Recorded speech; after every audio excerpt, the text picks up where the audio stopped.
What's up, guys? TCMuze. Let's get into some 70 inspired soul.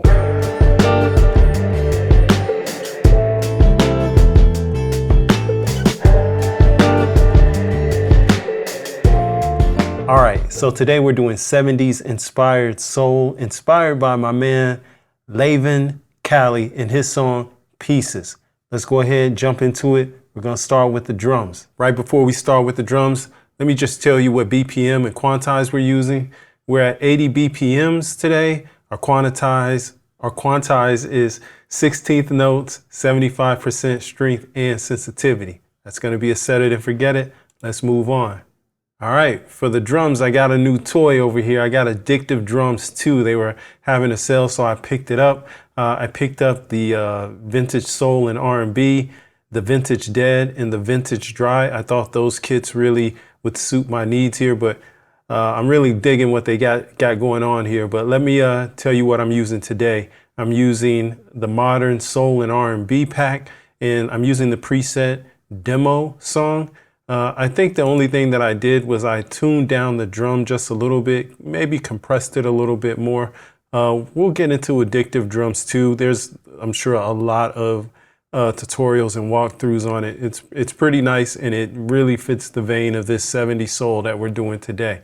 All right, let's go ahead, get in this drum pattern. We're gonna do the kick snare, then the hi-hats, put in a clap. Everything is coming from this one kit here.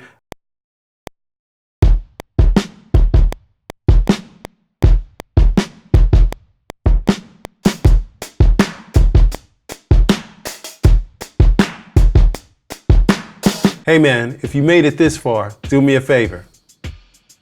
Like and subscribe. Appreciate you. All right, so next up, to really get that 70s vintage inspired sound, you know we gotta put in some live instrumentation. I know you guys have never seen this, but we're pulling out an acoustic guitar. This is a Yamaha FG 730S. We're gonna just strum in some chords here. We're gonna double it, so we'll record it twice.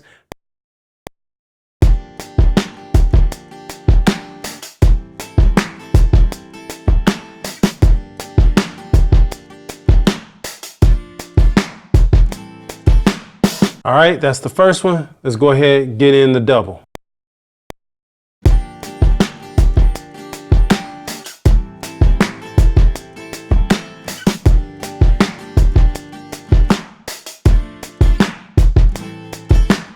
All right, sounds pretty nice. Not the best guitar playing in the world, but yeah, I think it'll work. All right, no, we got to put in a little bit more guitar. We're going to put in some electric guitar. Going to use the Yamaha Rev Star here. Let me show you how we're going to process it. We're going to use Guitar Rig, and I came up with my own little preset. I used the Twang reverb here. Cut out a lot of the low frequency because I didn't need it for what I'm gonna do, and then put in a little tape echo just to give it a little bit of a delay. All right, let's go ahead, get this in. What we're gonna do is just accent the backbeat on this. We're not gonna do much. We'll follow the chords, accent the backbeat. Let's get into it.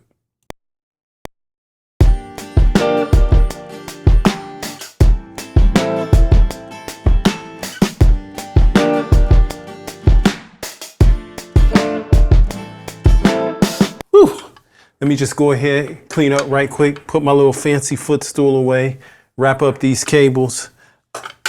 I just think it's a good thing to do. Keeps the studio, you know, what's the word? Decluttered, right? So again, I'm gonna keep saying this. You declutter the studio, you declutter the mind, make it available to take in all of that melodic goodness that's coming in from the ether. I don't know, maybe that's just me, I'm a weirdo. I like things a little bit tidy, that way I feel, you know, good to create. Anyway, I think we got this set up. All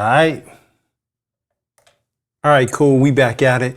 Just in case you were wondering about those, how I process the acoustic guitars, I actually did nothing to them other than gate off a little bit of the noise. You can see here, I just put in a gate, nothing else there. They just sounded really good as they were. I didn't even feel I needed to do anything extra, no EQing. I mean, what can I say? I think Yamaha just makes some pretty decent equipment. So, or maybe I just got lucky. I don't know. Anyway, we're moving on to our next melodic instrument, Moto Bass from IK Multimedia. It's going to hold down that low end. I made a preset of my own, starting with their modern J-Bass platform. And what I did is I set up a pedal board. We can go over here to the studio, see the electronics, put in some compression, a little EQ, dipped out 400 just to take out some boxiness, and then put in just the slightest bit of distortion just to give the bass a little hair and cut through the mix. All right, that's what we're working with. Let's go ahead and play it in.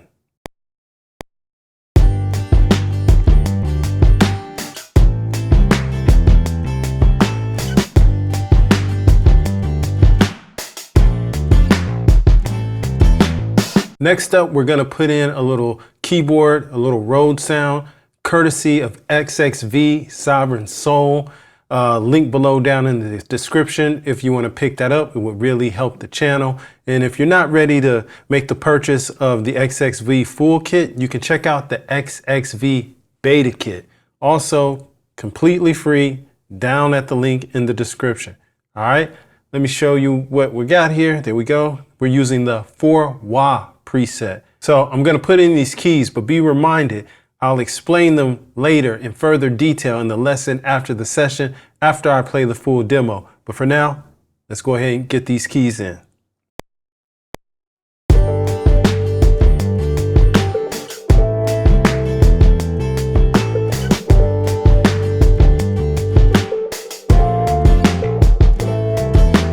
All right, y'all know me. The last thing I did was I put in a little bit of vocals. You guys, please pardon the pitch or whatnot, but I went ahead and recorded in some oohs and ahs, kind of just to throw in the background. Let me let you hear what I did, and then I'll show you how I processed them.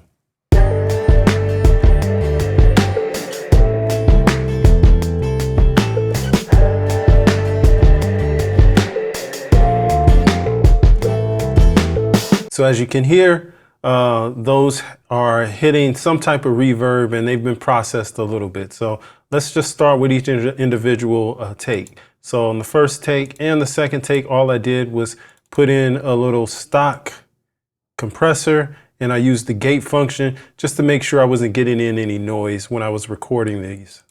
Then I sent these both to like an aux, where I then processed them together using an EQ. You can see there, I used all stock, all Digital Performer stock effects in order to process these vocals. Just a word of note, use your stock plugins. They're there and they're quite serviceable most of the time. So you can see the curve that I put in for the EQ.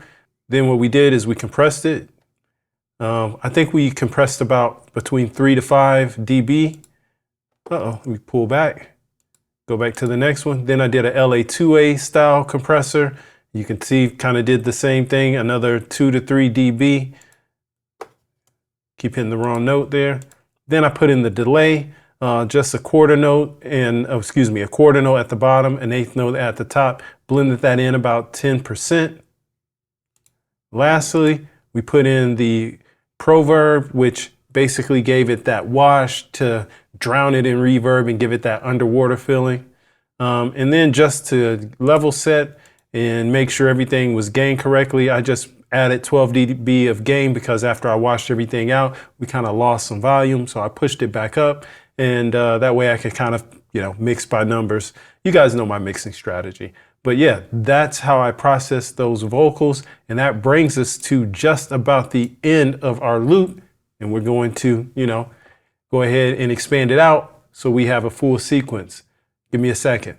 All right, I think we got what we're looking for. Went ahead and made a sequence. We got something nice, left room for our artists to do their thing. I appreciate you guys dropping by. Of course, stay up. Please remember that I'm doing the lesson after the session, after I play the demo, to explain the keys in further detail. But for now, let's hear what we got.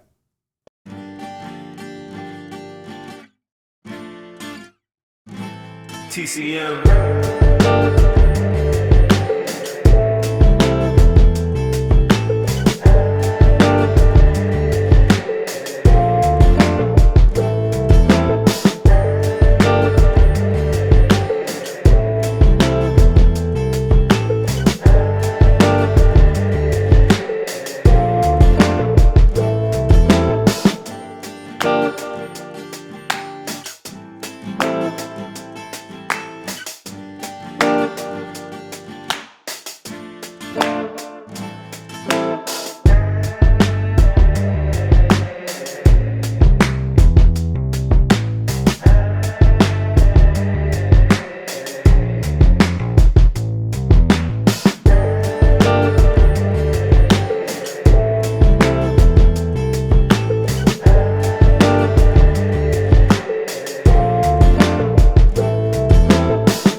You made it to the lesson after the session. If you made it this far, do me a favor. Drop a keyboard emoji down in the comments. All right, let's get to breaking down these chords.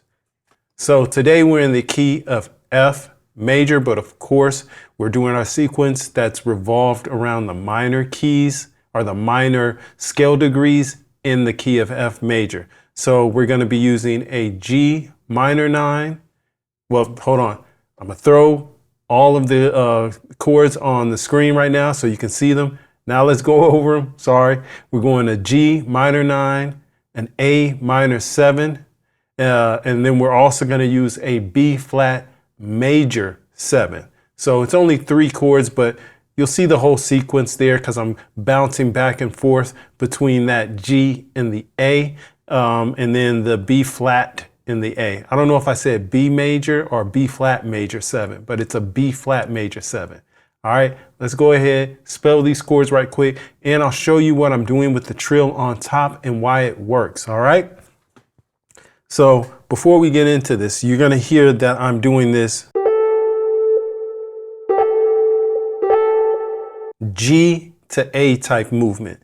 And I'll tell you why I'm able to do that consistently over this little section. It's because the A is a common tone in all of the chords that I'm using. I'll tell you which common tone it is as we go through it. All right, let's first spell out that G minor 9.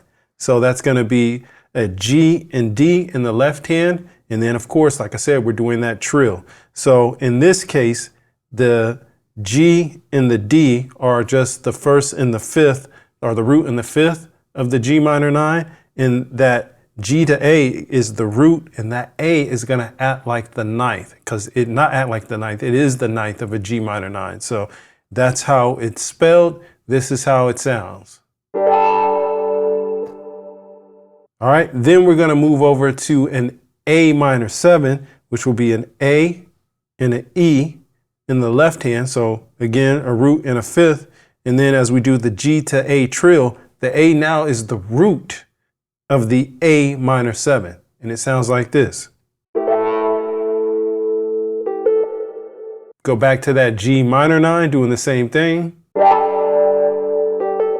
Then we go to the B flat major 7. We're using a B flat and an F, the root and the fifth of the chord.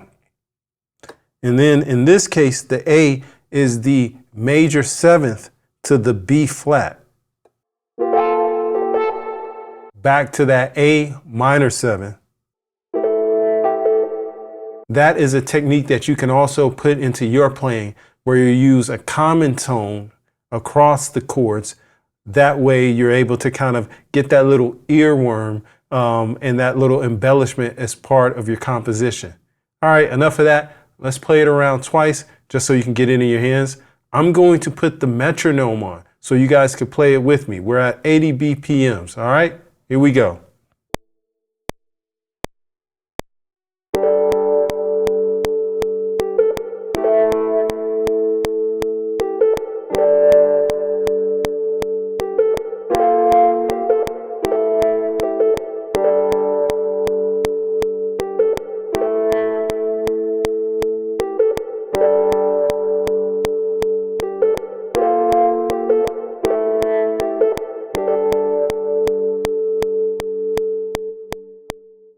All right, those were the chords. That was the chord progression. Thanks for hanging out at the lesson after the session. If you want more videos like this, click here.